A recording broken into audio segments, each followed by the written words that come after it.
A'udhu billahi minash shaitanir rajim. Bismillahir rahmanir rahim. Yan uwa masu albarka, barkanmu da sake kasancewa da ku a cikin wannan shiri mai suna taskar tarihi daga Ta'awun TV, inda muke zagayawa da ku ya zuwa tarihi mabambanta na abubuwan da suka faru a shekarun baya da kuma wanda suke faruwa har ya zuwa zamanin yau. A yau wannan shiri namu mai albarka za ya yi duba ne ya zuwa gawurtaccen gini, ɗaya daga cikin wasu abubuwa da aka kira ababen mamaki guda 7 na duniya. Wannan shi ne ginin Dalar Misira, wanda a turance ake kira da suna Pyramid of Giza. Bari mu yi duba tun daga tsohuwar Masar da sirrikan da kimiyya da fasaha suka kunsa har ya zuwa yau.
Shin, ka taɓa tunanin yadda zai kasance idan ka tsaya a gaban wani gini wanda aka gina kimanin shekaru 4000 da suka gabata? Wannan ginin ya ga rayuwar sarakuna mabambanta, sannan kuma ya tsallake yaƙe-yaƙe da dama, ya tsallake sauyin dauloli, kuma ya tsallake dukkanin shekarun tarihi. Wannan ba komai ba ne face ginin Pyramid of Giza, wanda wani katafaren gini ne da ke tsaye a birnin Cairo da ke ƙasar Masar. Ginin ya shafe sama da shekaru 4000, amma har yau akwai alamomin tambaya masu yawa ko kuma wasu ababen tarihi wanda suka shige wa masana tarihi ido, wanda har yanzu babu amsarsu. Mu fara da ta yaya aka samar da wannan ginin, kuma wane ne ya gina shi? Abu mafi muhimmanci, ta yaya aka ɗaga waɗannan manyan duwatsu wurin gina wannan gini, sannan ta yaya aka samu daidaito a tsakanin ginanan? Menene dalilin da ya sa ma aka gina wannan gini? Shin har yanzu akwai wani abu da ba a sani ba akan wannan tsohon gini? Duka a cikin shirin taskar tarihi za mu koma shekaru bila adadin baya, inda za mu shiga tsohuwar Masar, sannan mu yi binciken yadda aka gina Pyramid of Giza. Za mu shiga cikin ɗakunanta mabambanta, kuma za mu duba wasu daga cikin ababen da kimiyya ta gano cikin shekarun baya. Amma kafin nan, mu fara da farkon labarin.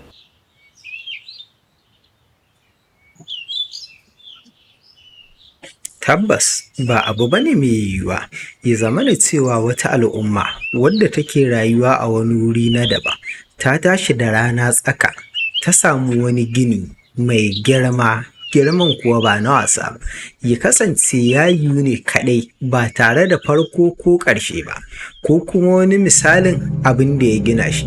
Wannan tunanin yana ɗaya daga cikin tunanin da mutanenmu suke yi, musamman na wannan zamani, tunanin cewa dalar Pyramid ta Giza tana ɗaya daga cikin gine-gine wanda suka tsiri kawai ba tare da mafari ba, duk da kasancewar wannan ba gaskiya ba ne.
Ginin Dalar Masar yana cikin garin Plateau of Giza na ƙasar Masar.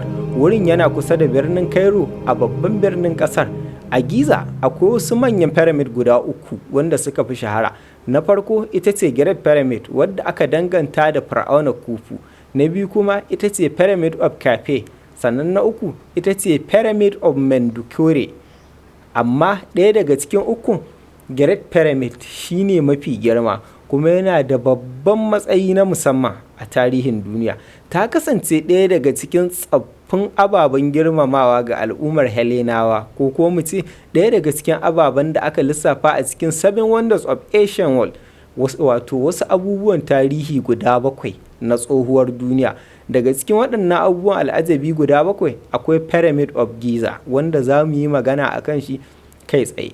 Wannan shi ne dalilin da ya sa ba kawai ake kallon shi matsayin wani tsohon gini ba, ana kallon shi matsayin wata babbar shaida ta yadda wayewar ɗan adam ta kasance dubban shekaru. Pyramid of Giza ana danganta ta da wani fir'auna mai suna Khufu, wanda al'ummar Hellenawa suke kira Cheops.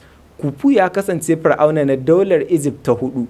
Masana tarihi sun sanya mulkinsa a kusan ƙarni na 26 kafin haihuwar Annabi Isa. A zamaninsa Masar ta kasance babban birni mafi wayewa da ƙarfi, wato birnin da River Nile ya kasance, wanda ake kallon nan ne tushen rayuwar bil'adama gaba ɗaya.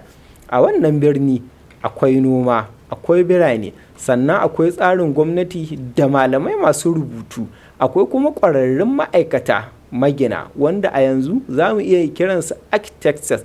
Tsaffin mutanen Masar suna da imani mai ƙarfi game da rayuwa bayan mutuwa. Saboda haka kabarin fir'auna ba kawai wurin binne gawa ba ne, wuri ne da ke da alaƙa da matsayinsa da tafiyarsa zuwa lahira. Saboda haka pyramid ta kasance wani babban ɓangare na babbar hanyar tunanin addini ta sarauta a tsohuwar Masar.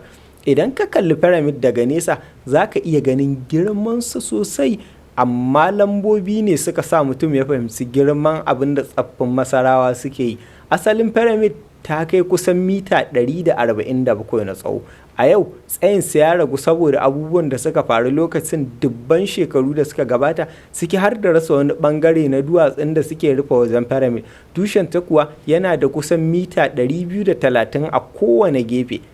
Bari mu yi wani tunani. Mutane da dama wanda suka rayu shekaru 4000 da suka wuce sun samar da wani katafaren gini mai girma, amma wannan ginin sun yi shi ne ba tare da manyan motoci ba ko kuma ababen ɗaga kayan nauyi na zamani. Ba su da kwamfuta, amma suka gina wannan dala wacce take ɗaya daga cikin ababen tarihi na duniya har a yau. Wannan ya haifar da ɗaya daga cikin tambayoyin gine-gine, ma'ana ta yaya suka aiwatar da wannan ginin.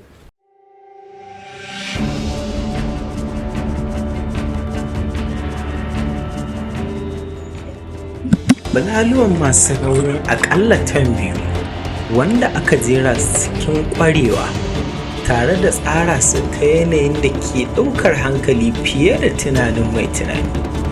An tsara su ne a salo na musamman, salon da zai yi matuƙar wuya a samu wani abu mai ƙaranta ko da kamar kaifin allura ne, wanda za ya shiga ta tsakanin bulo da bulo. Wannan ya zamo ɗaya daga cikin ababen da suka fi ɗaukar hankali, kasantuwar ba wai siminti ba ne ko wani abu aka sa aka cike tsakanin wannan bulo da bulo. Sannan aka tanaji ƙananan hanyoyi wanda suka zagaye gabaki ɗaya dalar ta Giza, wanda wasu mutane suna tunanin an tsara ta ne irin tsarin zubin da aka yi wa hasumiyar Gobarau ta Katsina, wacce takan fara ne a matakalar tafiya daga ƙasa har ya zuwa ƙololuwar sama.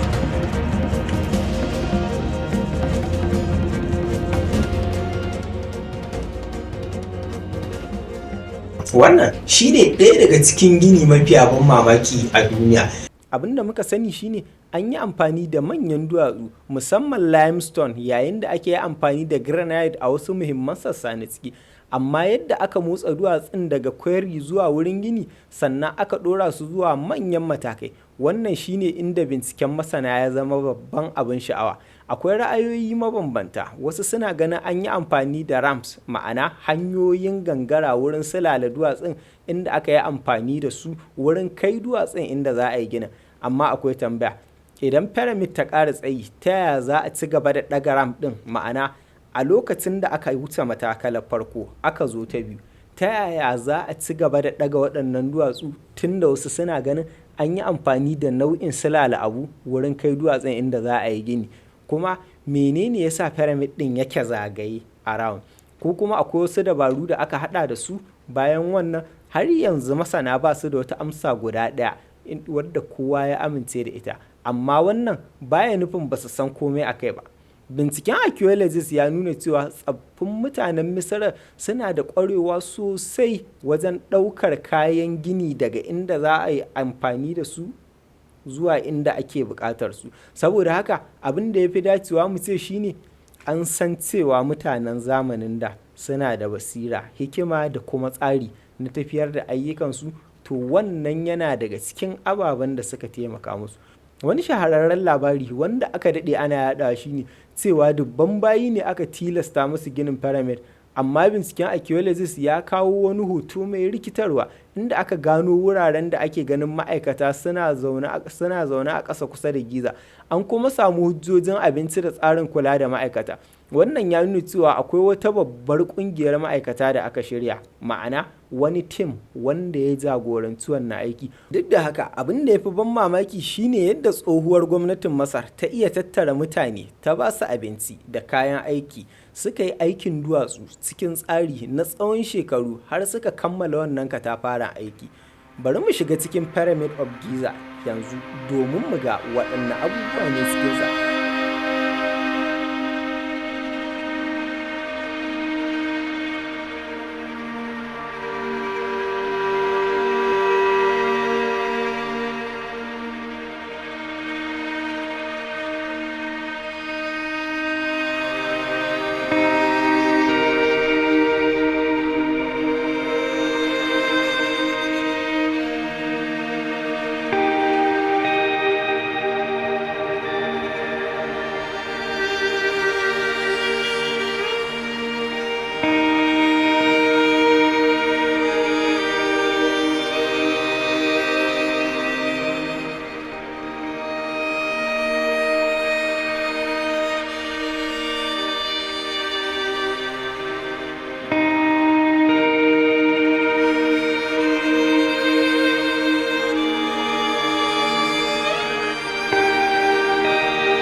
Gyare pyramid ba dutse ne kawai da aka tsara a waje ba, a cikinta akwai hanyoyin ɗakuna, ma'ana hanyoyi wanda za su kai ka ɗakuna mabambanta. Akwai wani descending passage, wato hanyar da ke gangarowa cikin pyramid, akwai kuma ascending passage, sannan akwai wata babbar hanya da aka fi sani da grand gallery.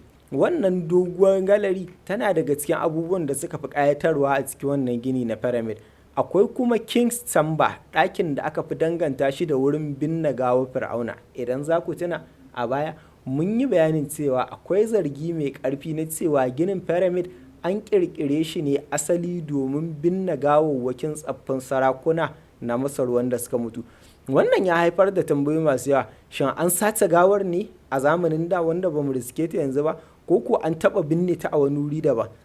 Wasu suka ce ko kuwa an tsara ɗakin ne ta wata hanya daban inda aka ajiye gawar wanda har yanzu ba a san shi ba.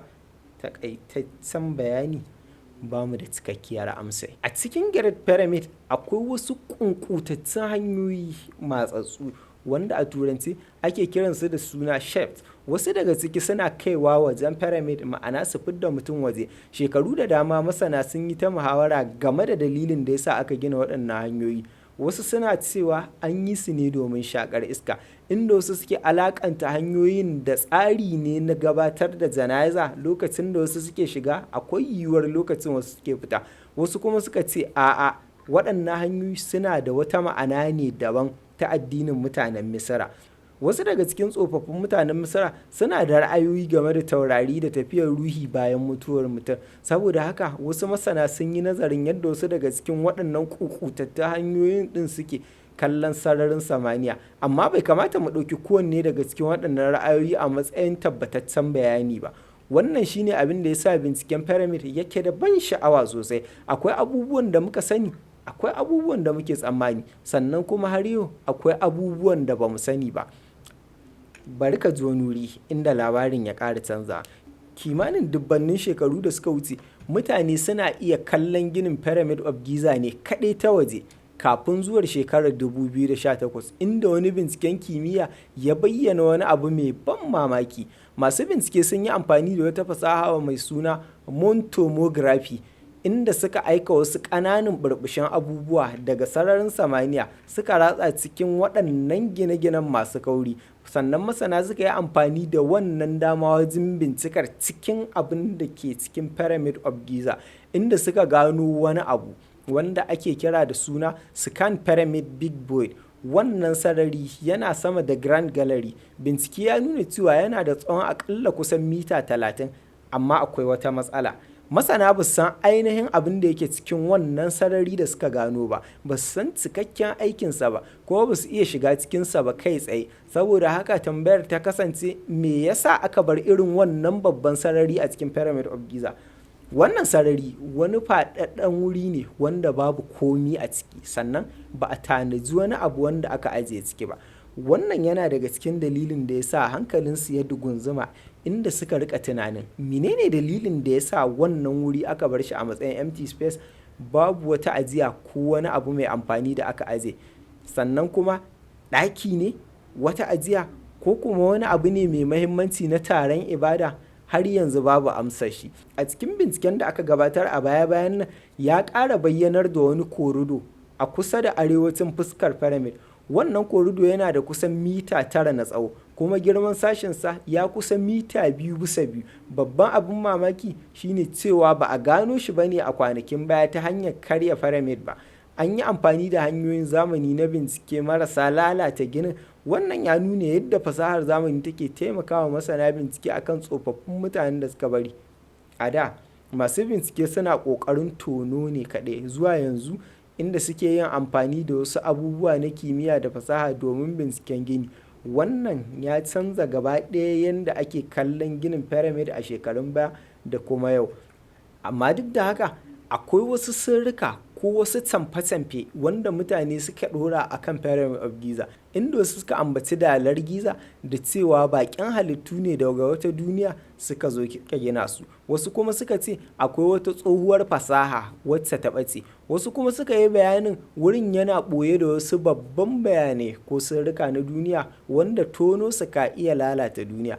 Amma a nan akwai bambanci mai mahimmanci wanda mutane suka samu daga waɗannan rarrabuwar kawuna. Abin da aka iya faɗi a babban tarihi ba daidai yake da abin da ake faɗi ba lokacin da ake ƙara bincike.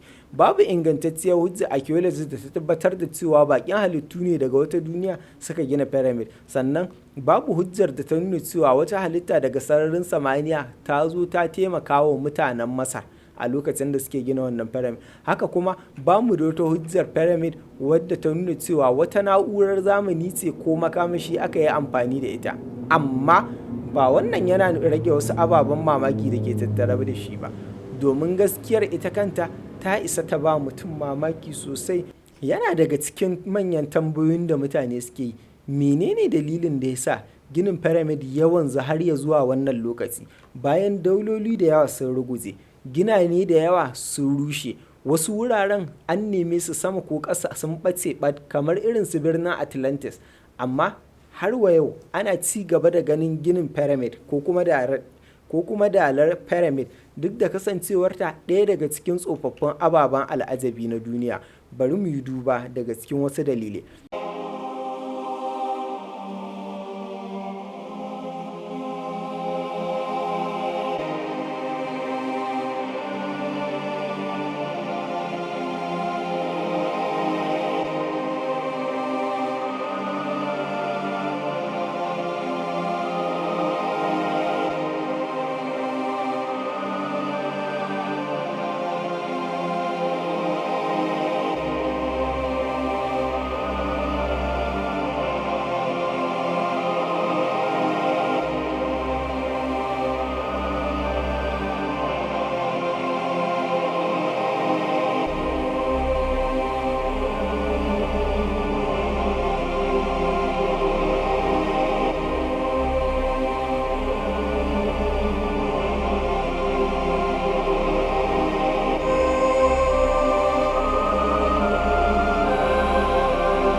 Daga cikin dalilan da yasa ake kallon wannan gini shine yana ɗaya daga cikin gine-gine mafiya tsari, yanayin yadda aka tsara ginin wanda zai taimaka wajen samar mashi da ƙarfi. Haka kuma wurin da aka yi ginin yana da yanayin busasshen wuri tun a lokacin Masar, wanda hakan ya taimaka wajen kiyaye ginin tsawon lokaci daga abin da ka iya ruguza shi na daga ruwa.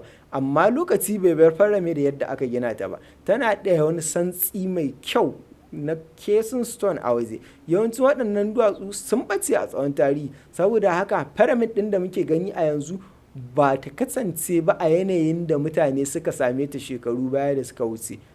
Har a yau da muke magana, pyramid of Giza tana da wasu ababen mamaki wanda suke tun daga lokacin da aka gina ta har wa yau, wanda sama da shekaru 4000 kenan. Amma har yanzu pyramid of Giza tana sa duniya wasu tambayoyi, inda ta bar wasu alamomin tambaya. Mun san cewa an gina ta a zamanin Fir'auna Kufu, sannan mun san cewa tsofaffin mutanen Misira ne suka samar da wannan gagarumin aiki, kuma mun san cewa an yi amfani da manyan duwatsu ne wurin tabbatar da wannan ginin, sannan kuma akwai ɗakuna mabambanta a ciki. Amma yanzu mu sani cewa sabbin fasahohin kimiyya suna nuna mana cewa akwai wasu sarari da hanyoyi da ba a fahimci amfaninsu ba har yanzu. Akwai kuma watakila wani babban darasi da Dalar Giza ta bari wanda har yanzu ba a gane dalilin da yasa aka gina ta daga duwatsu ba. Wanda ginin yana nuna zallar ƙwarewar ɗan adam game da yadda mutane suka iya tsara aiki mai girma, sannan kuma ya nuna yadda mutane suke da kaifin ilimi wanda ya tsallake shekaru dubunnai ba tare da ya yi komi ba, kuma ya nuna yadda mutane suka yi ƙoƙari. Wannan shine pyramid of Giza, ɗaya daga cikin ababen tarihi na ban mamaki guda 7 na duniya. Abdullahi Abubakar daga Ta'awun TV.